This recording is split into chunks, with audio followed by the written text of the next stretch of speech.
Hello, everyone, and welcome to this Pan Pals chat.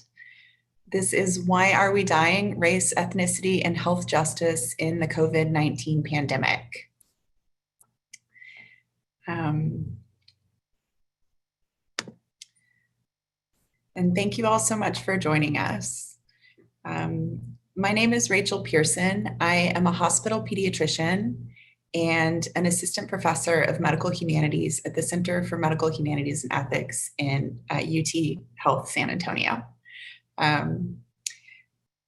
This presentation is a collaboration between the center and panpals.org, where our mission is to use the tools of the humanities to address the moral and ethical needs that are arising during the pandemic. As you all know, we are in a global pandemic of a respiratory virus, and researchers have found that some communities are being affected by this pandemic more harshly than others. You hear different opinions in the media and social media from your family about why this is happening, but I wanted for us to have a chance as a community to hear from a group of health leaders who have decades of experience in health research, health disparities, and justice. I also wanted us to have time to think together about how we might work towards health justice for all people. So here we are today, and again, I'm so glad you guys are with us. The way this will run is we will hear from each of our speakers. They'll each speak for about 10 minutes. And then we will go into a breakout room. So each of you will be invited to join a room with a small group that'll give you a chance to talk about what you are hearing, what surprises you, and how what you're hearing and learning today might change the way you move forward in the world. So with that, I will begin by introducing our first speaker, Dr. Wari Allison. Dr. Wari Allison is a physician scientist, an assistant professor of infectious disease at UT Health San Antonio, and medical director of the San Antonio AIDS Foundation. Dr. Allison believes healthcare is a human right, and her work focuses on improving access to healthcare for underserved, marginalized populations by combating disease-specific, racial, cultural, gender-based, geographical, and economic barriers to healthcare access. She's the principal investigator and program director of a multi-million-dollar U.S. Federal Health Resources and Services Administration-funded special project of national significance for curing hepatitis C among people of color living with HIV. Dr. Allison, we're so glad you're able to join us and offer your expertise and insight today. Thanks so much for having me. While I feel strongly about what I'm going to talk about, and feelings are important, the substance of what I'm going to talk about isn't based on feelings, it's based on data and academic literature. So somebody is going to post for me in the chat some references, which hopefully may be of use to some of you. So Black Americans continue to have the highest overall mortality, which is death, rates from COVID-19 at twice that of all other racial groups, except Indigenous Americans, where it is 1.5 times higher. Dr. Oni Blackstock, who's one of the many amazing Black women in medicine that I follow on Twitter, and she's also the Assistant Commissioner for the Bureau of HIV for the New York City Department of Health, made this important distinction between health disparities and health inequities. And I quote, "Health disparities are differences in health, health outcomes, access to care, etc. Health inequities are when these differences are the result of systems of oppression and structural factors that do disproportionate harm to certain groups versus other groups." I want to focus for a minute on the word structure in the phrase structural racism and use it as a metaphor. So any builder will tell you a large, lasting structure has to have strong foundations and scaffolding on which it is built. And to demolish it, you have to understand its foundations and how it was built. To understand why Black people are dying in this pandemic, it is really important to understand the historical foundation and scaffold on which structural racism in healthcare for Black people in America is built. So firstly, the institutional of slavery, which lasted in the US for nearly 250 years, set up racially divided healthcare, overwork, horrific living and working conditions, physical, psychological, sexual abuse, violence, and family separation caused high rates of morbidity, which is sickness, and mortality, which is death. Enslaved Africans used traditional medicine from their homelands, and plantation owners did provide healthcare to some extent because death of a slave was loss of property, loss of an important financial asset. In the aftermath of the Civil War, loss of plantation healthcare, illness, and disease caused by unemployment and starvation caused more rising rates of sickness and death for newly emancipated Black citizens. With no economic or social assistance after providing uncompensated labor for over 200 years, it was, as Dr. Martin Luther King said, freedom to famine. At this time, an underdeveloped and racist Southern public health system was unable and also unwilling to counter these circumstances. Post-slavery, Black people were denied access to healthcare available to whites, and they did attempt to compensate by building mutual aid societies and even separate medical and nursing schools, but it wasn't sustainable. A lack of political power, and power is an important word, in Southern Black communities made their health as any kind of priority impossible at local, state, and federal levels. At this time, approaching the late 19th century, incorrect theories from academics of innate weakness and biological reasons for poor health of Black people followed them in mass migrations from the rural South to cities and the North. Incredibly, those theories are still voiced in medicine today. So it is not that Black people in America have high rates of hypertension and diabetes and cardiovascular and other chronic disease simply because they are Black. It is because there are systems of oppression and structural factors that disproportionately do them harm.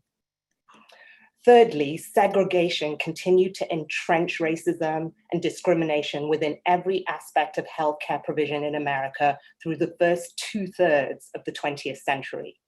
Black Americans were not recognized as full citizens who needed to benefit from public health interventions. Following desegregation,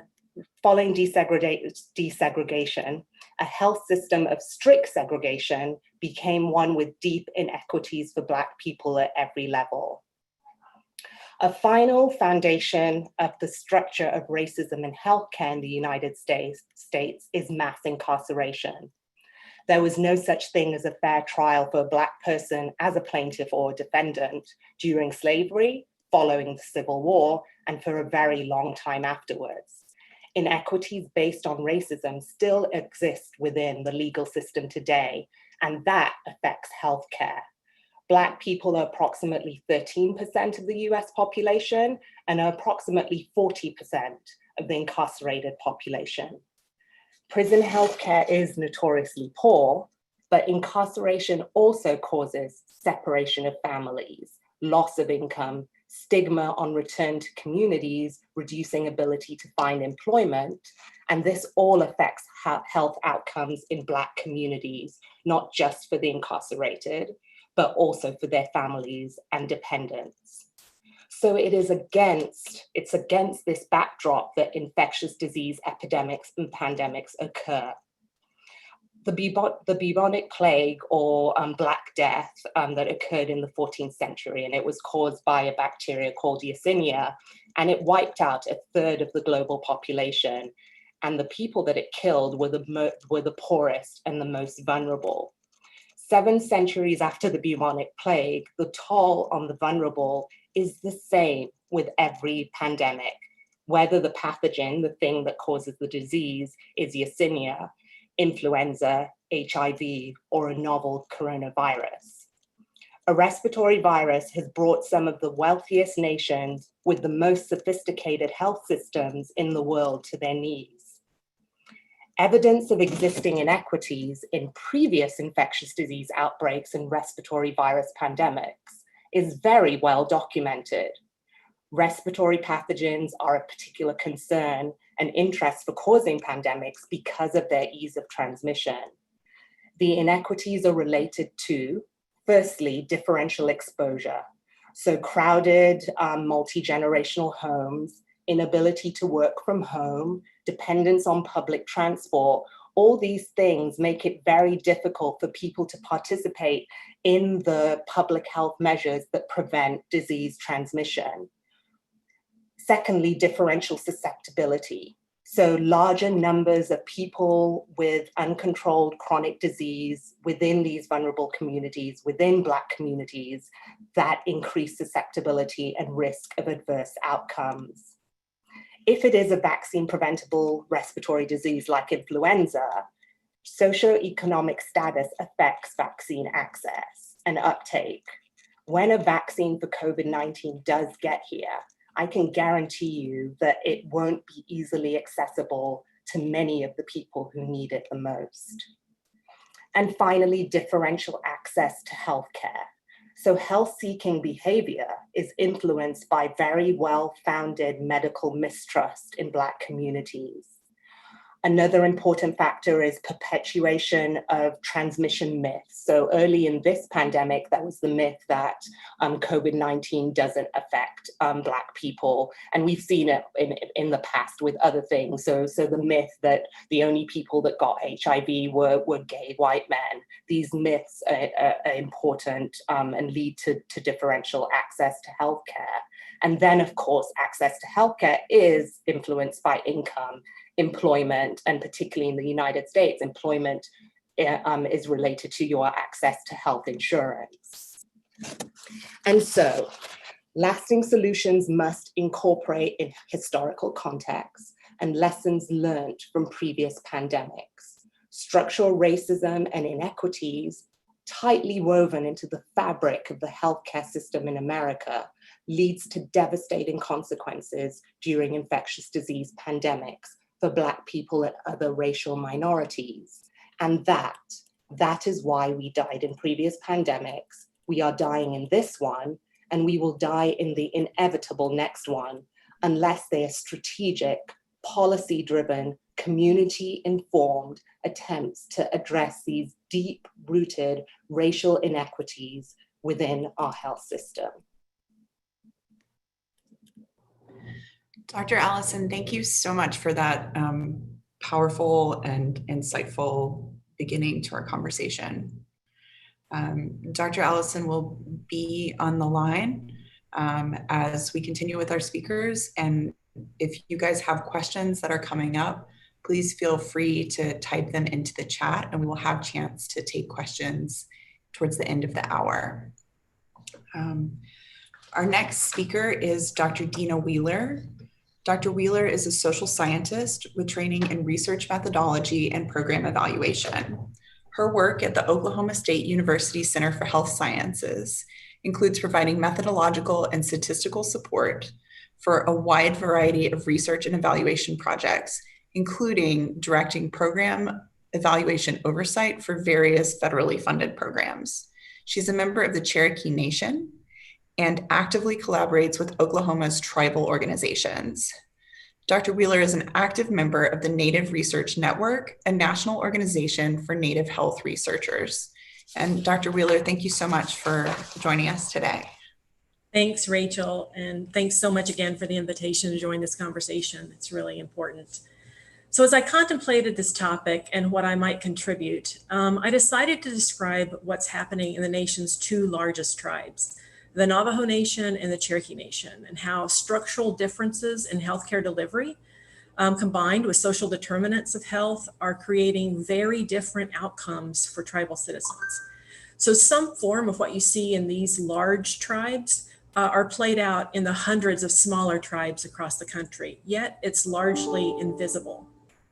I'll start, I call this a tale of two tribes, and I'll start with a little bit of context. The Navajo Nation is situated on a large reservation that spans parts of Arizona, Utah, and New Mexico, while the Cherokee Nation is situated in a much more condensed area of northeastern Oklahoma. It is, however, very important to understand that the Cherokee tribal jurisdiction is not a reservation. So a unique feature of tribal lands in Oklahoma is that they are, for the most part, not reservations. The Osage Nation is one exception, but the collective tribal lands for the largest tribes were dissolved by the US government in violation of treaty, one of many violations, in favor of individual allotments to make room for white settlement. And this happened late 1800s. So jurisdictional boundaries rather than reservations make a lot of difference in infrastructure, like roads, utilities, et cetera, which are limited on many reservations. So the Cherokee Nation accounts for 41% of the native population in Oklahoma. The other 38 federally recognized tribes comprise the remaining 59%. So how have these two tribes been affected by COVID?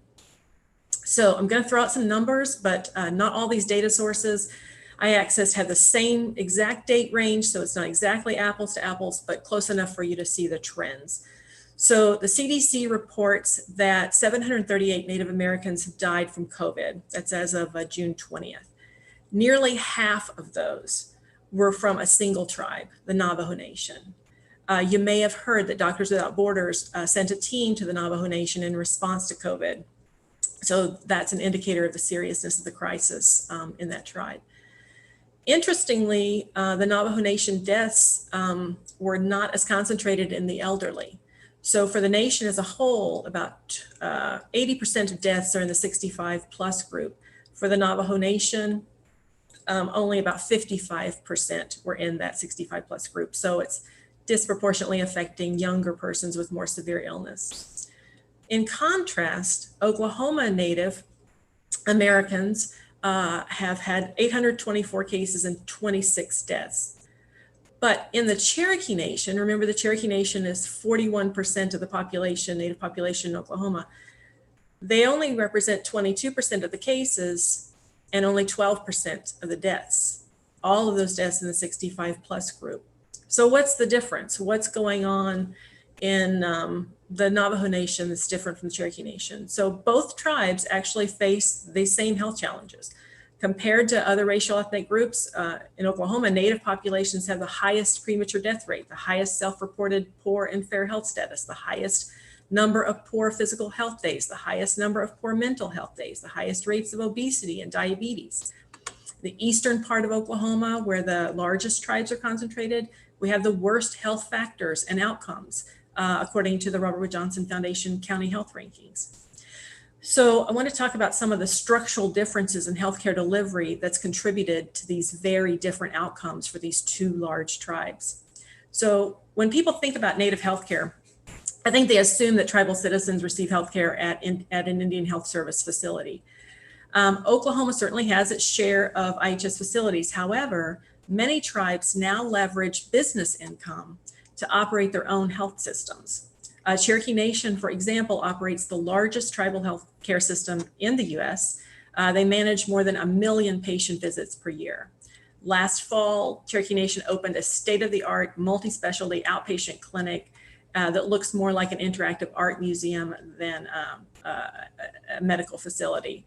It's full of culturally relevant artwork. It's really beautiful. By contrast, the Navajo Nation receives healthcare through IHS. So there are historical trust issues with IHS delivered healthcare. In 2017, the Wall Street Journal published an article detailing atrocities in the IHS system. The article documents a host of preventable deaths attributed to both lack of care, faulty care. I can remember growing up here in Oklahoma that before the tribal healthcare systems were established, people only went to IHS when they had no options. It was sort of a joke. And now, current day tribal health systems, that access to care is actually envied by people who don't have access. It's actually state of the art. It's the best care you can receive in Oklahoma. So unfortunately, the IHS remains chronically underfunded and understaffed. So per patient spending for IHS is less than $3,700 per patient per year. That's a third of what the government spends in the VA system per patient per year. They are chronically understaffed. So in 2019, the IHS physician vacancy rate was 26%. And for the Navajo areas, it goes as high as 40%. So there's constant clinician turnover, and most clinicians working in IHS facilities are simply fulfilling National Health Service Corps or IHS loan repayment agreements. So they are short timers. Cherokee Nation, despite building a robust clinic network, faced many of these same issues with physician shortages and turnover. So they are currently addressing this workforce issue by establishing their own physician pipeline. So Cherokee Nation, in addition to generous scholarship programs, which they've had for quite some time for health careers, they established physician residency programs. They actively recruit those residency graduates into their clinics, and they have more staying power. The other tribes, large tribes that were large enough to host health systems, have done the same thing. They have established residency programs and now have successful physician recruitment programs from those physician residency programs. Cherokee Nation most recently collaborated with the institution where I work, College of Osteopathic Medicine, to establish the first tribally located medical school. So the goal is to rely less on National Health Service Corps short timers and build a culturally informed workforce with staying power. Other tribes recognize the value of this approach and have invested large amounts in scholarship funds to support this new medical school. We actually start students, our first cohort of students starts this fall in August. So the second big aspect is social determinants, and how social determinants created very different outcomes for these two tribes. So both the Navajo Nation and Cherokee Nation acted quickly and decisively when COVID hit. They closed businesses. Navajo Nation imposed curfews. So Native people are nothing if not resilient, and that came through in the early days of the pandemic. The real difference in outcomes were some of the social determinants that made one tribe's efforts more successful than the other. So Navajo Nation is a perfect storm for super spreading events. About a third of the population doesn't have electricity or running water. So that made stay-at-home orders impossible. The entire Navajo Nation is a food desert. The Cherokee Nation didn't face the same challenges with infrastructure, so it was easier to comply with stay-at-home orders. The Cherokee Nation utilized a robust public health infrastructure to redeploy clinicians and staff as contact tracers, much faster than our state. Our state is still struggling with contact tracing, and Cherokee Nation took clinicians who were no longer seeing patients because of the closed clinics, like dentists and optometrists, and immediately deployed them as contact tracers. So their efforts were much more successful. Food distribution to elders was easier just because of the geography. But even within the Cherokee Nation, if you dig a little deeper and look at the county level differences, you'll see the effects of social determinants and how it exacerbates during a critical event like COVID. So I want to dig a little deeper into the Cherokee Nation and share a tale of two counties. So in northeastern Oklahoma, there are two adjacent rural counties. They share the same geography, and they're literally just a few miles apart. So Cherokee Nation hosts about just less than 50,000 residents, and Cherokee County and Adair County, about 22,000 in population. So Adair County has very high poverty, low education rates. It is literally ranked 77th among Oklahoma's 77 counties in health factors by the Robert Wood Johnson Foundation County Health Rankings. Cherokee County, right next door, just a few miles away, certainly isn't the epitome of health, but it's ranked a respectable 60th in health factors. Both counties, about half their population is Native, mostly Cherokee. So how did this play out during COVID? So Adair County, remember, less than half the population of Cherokee County, had 37% of the cases and 100% of the deaths. Cherokee County, right next door, access to much of the same resources, had only 17% of the cases and no deaths. So to wrap this up, for Native populations, the effects of underfunded and understaffed health services combined with social determinants exacerbates poor health outcomes associated with COVID. In spite of these and other challenges, like lack of representation in national data sets for research, tribal populations are resilient, and tribal empowerment through economic and political independence has resulted in improved conditions. So I leave you with a lot of hope for the future. Thanks. Dr. Wheeler, thank you so much. That was really insightful and also very educational to me, and an incredible example of how community leadership and community-based, community-led interventions can make a huge difference in health. So thank you. Our next speaker is Dr. Amelie Ramirez, Doctor of Public Health. She is an internationally recognized health disparities researcher here at UT Health San Antonio, where she's chair and professor of population health sciences and director of the Institute for Health Promotion Research. She has 30 years of experience conducting behavioral and communications projects to reduce cancer, increase screening and clinical trial participation, promote patient navigation, and improve healthy lifestyles among US Latinos. Dr. Ramirez leads the Salud America communication program to empower its network of over 300,000 community leaders to drive healthy policy and systems change to promote health equity for Latino families. Her recognitions include 2007 election to the National Academy of Medicine and 2011 White House Champion for Change. Dr. Ramirez is on the San Antonio Mayor's Fitness Council and is president of the Academy of Medicine, Engineering, and Science of Texas. Thank you so much for joining us, Dr. Ramirez.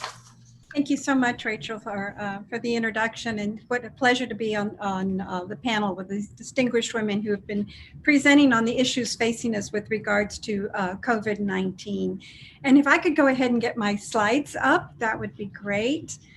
And I really wanted to focus on Latinos, and as many of you know, we're called by a number of different names: Hispanic, Latinos, Latinx now, but we are now the minority population in the United States, representing 18% of the US population. And we're a very heterogeneous community, and our cultural backgrounds range from Caribbean, African American, all the way to Native American. And sometimes we've been known as kind of the blended community, and many of the issues that have been impacting our population are not well recognized. And on the next slide, I'd like to share with you that what we knew before COVID, already there were a number of health inequities facing our population. We have some of the higher poverty rates. We have some of the highest rates of uninsurance. We have lower education levels for some of our population groups. There are a number of food deserts in our predominantly Latino communities that were impacted by a lot of the redlining that has gone on in our nation, and they're exposed to a number of the issues that have also been presented by our two earlier speakers. So all of these issues combined really made it a worse situation when COVID hit. And on the next slide, I'd like to share with you some of the numbers where Latinos comprise 34% of the US coronavirus cases, even though we represent 18% of the population. And the number of cases among our children are even higher. And so this is a table of just some of the states representing the Latino population, and then looking at the disproportionate deaths that are going on in our communities nationwide. So these are some things that, again, we really need to take a look at in terms of why are we seeing greater deaths than the actual number of the population that they represent. And so our team, the Salud America team on the next slide, really went in depth to try to research some of these issues so that we could help the community understand what was going on.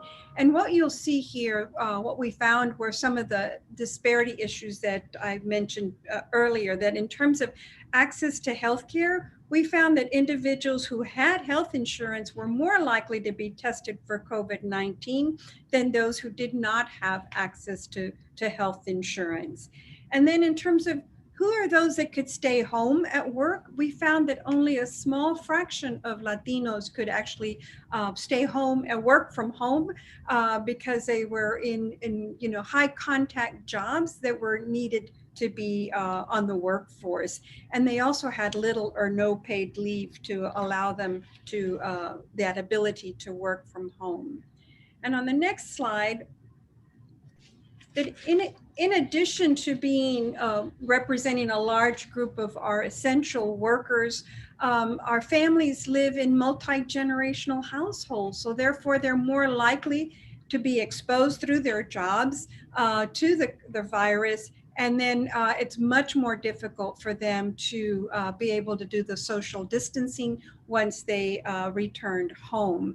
And then we also saw, just again, higher poverty, low income situations where, again, our Latino community represented over 27% of the population in poverty.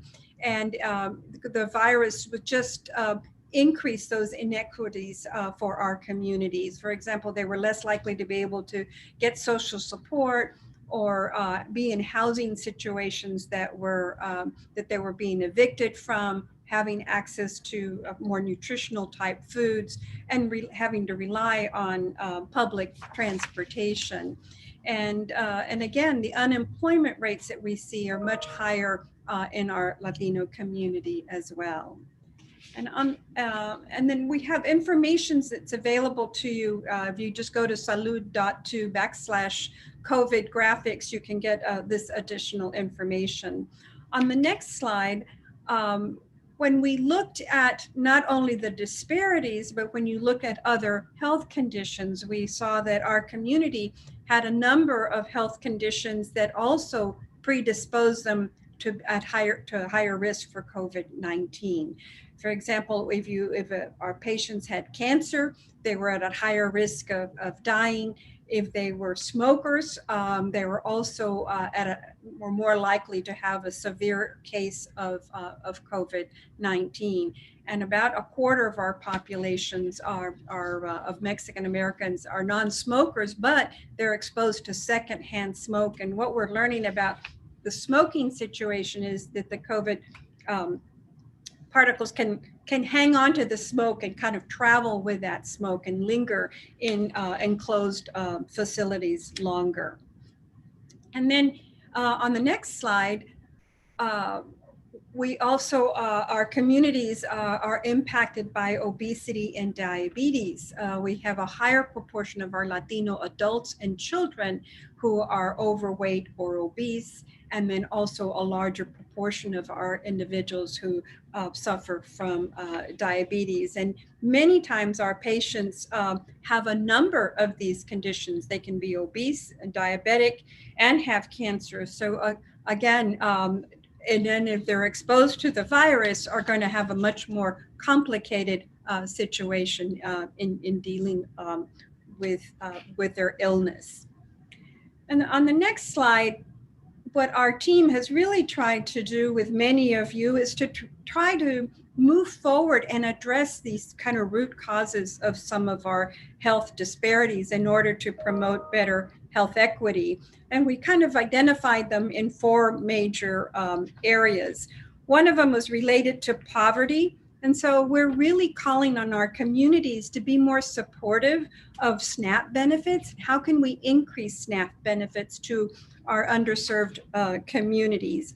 How can we deal with issues, for example, dealing with housing and eviction issues? And there's so much in this area that kind of is circular. And how do we begin kind of infiltrating and breaking up some of these issues that our families are facing? And just the importance of early education is really critical. And then when we look at issues related to our workers, what we find is that many of them are not in jobs that have good paid leave policies. And so we're looking at how can we expand that? How can we expand their healthcare coverage and support our struggling workers? And then the third area, as was mentioned by Wari, is the total issue of the systemic racism and discrimination. You know, here we need to do so much for our immigrant households, our refugees. You know, how can we mobilize our community to complete the 2020 census and encourage them to come out and vote so that we can have that change. And so we definitely need a change in the narrative in terms of it's the virus is the enemy and not the person infected, because I've been getting a lot of questions like that. Well, why is it that Latinos are being impacted by COVID-19? They must not be following the protocol.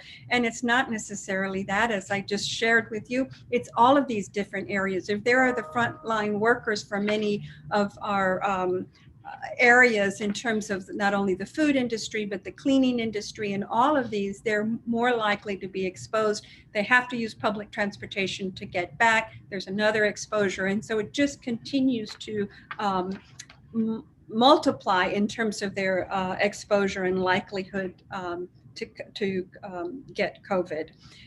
In terms of, you know, how can we ensure health equity is a component of the recovery, we really need to work together. You know, I've been fortunate to see here in San Antonio where we're really trying to have workforce groups that are going to stay with this issue, because, you know, COVID really just shined a light on what are our disparities, and now what are we going to do about it? So let's not take our foot off the pedal, as they say, and really keep that light on there and see what kinds of positive changes we can make for our communities, such as, you know, advancing health equity in public transportation, you know, working with our national task forces to really focus on health equity, and most of all, that we all have the ability to get involved in health equity through our local boards and making sure that individuals hear our concerns, and so that we really need to step up and speak up for health equity.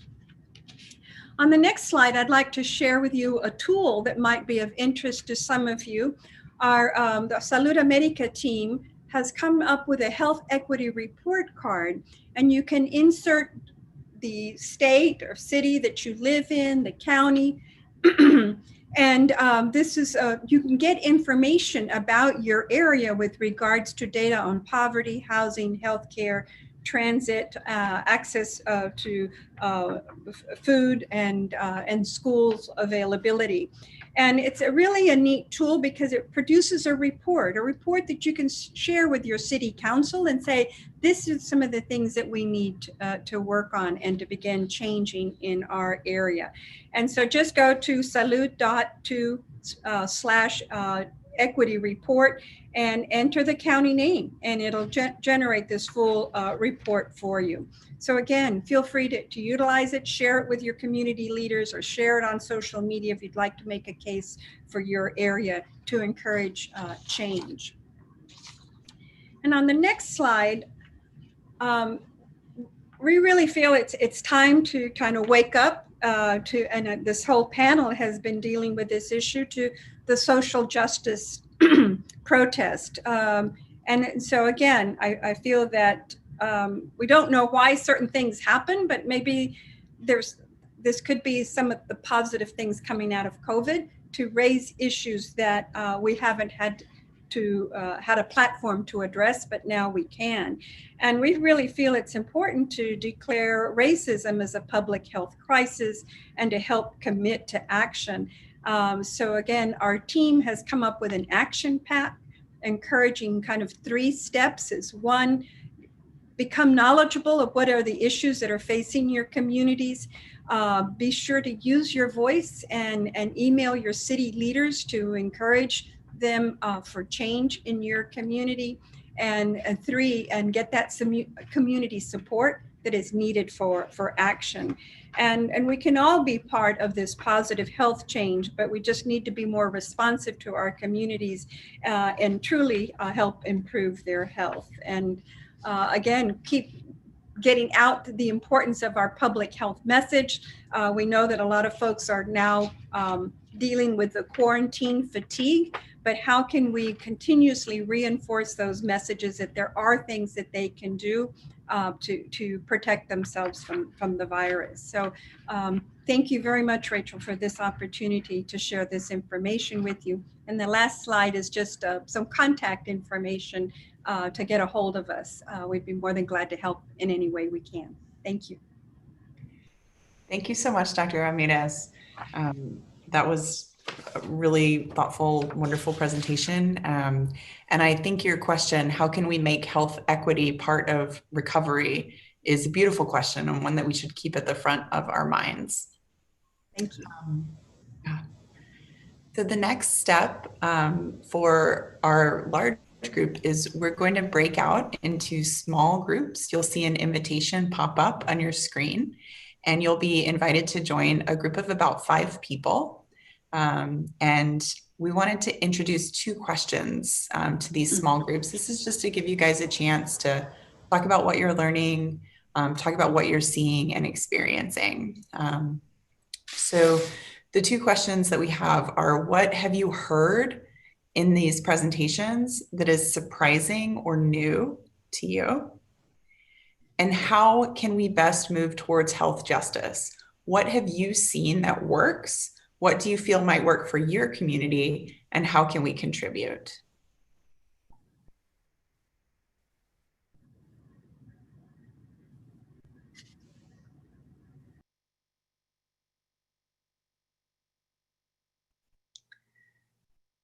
So folks are starting to rejoin the large group from the breakout rooms. And I just want to invite everyone to type in the chat if you have questions for our panelists.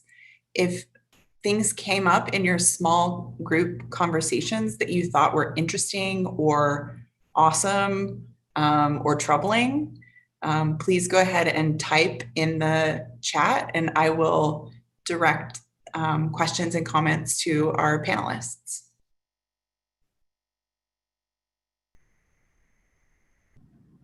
And Dr. Allison, if you don't mind, I would like to start by directing a question towards you. I was particularly moved by your description of how historical pandemics dating back to the plague of the 14th century have disproportionately affected the most vulnerable people.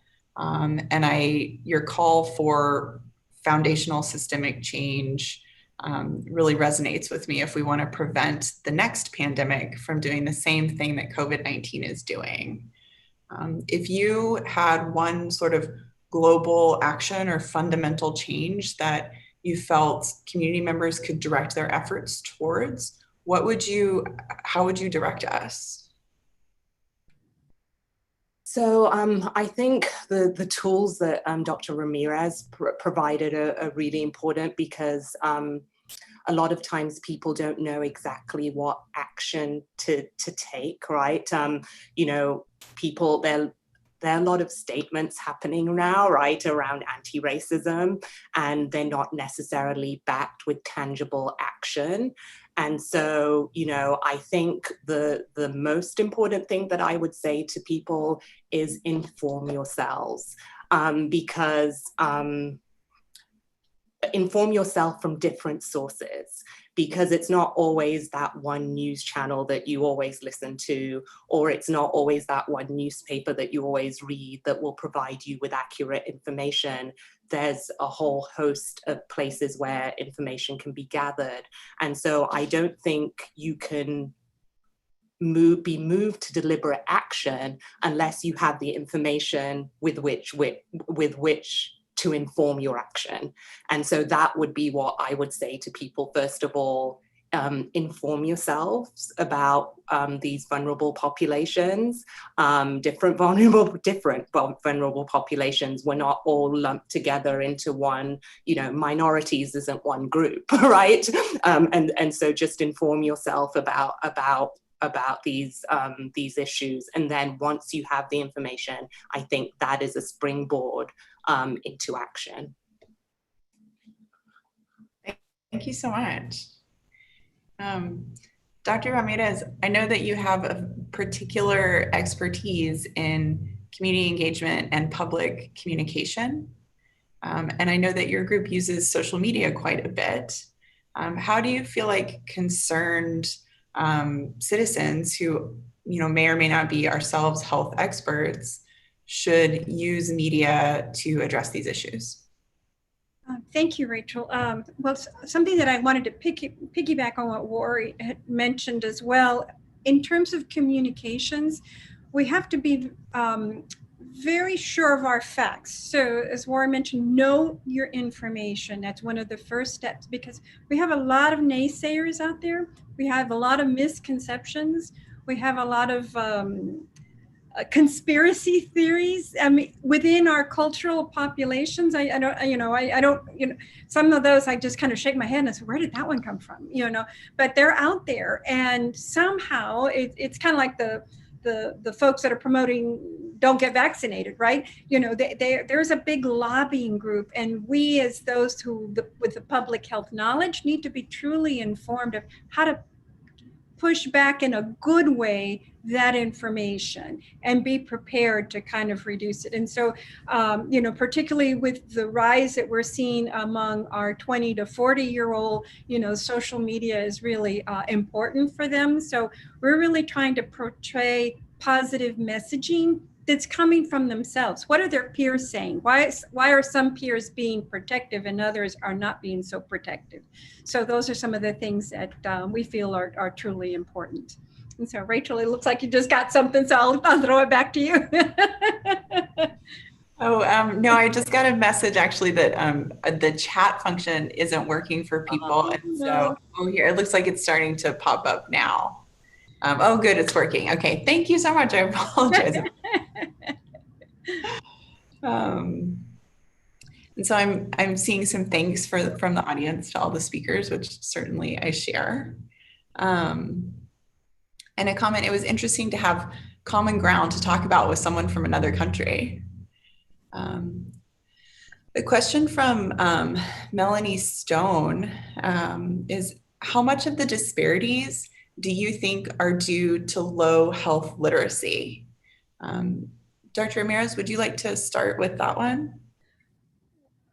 Well, it's hard without asking, but I think some of the behaviors that we're asking people to partake have been expressed in a fairly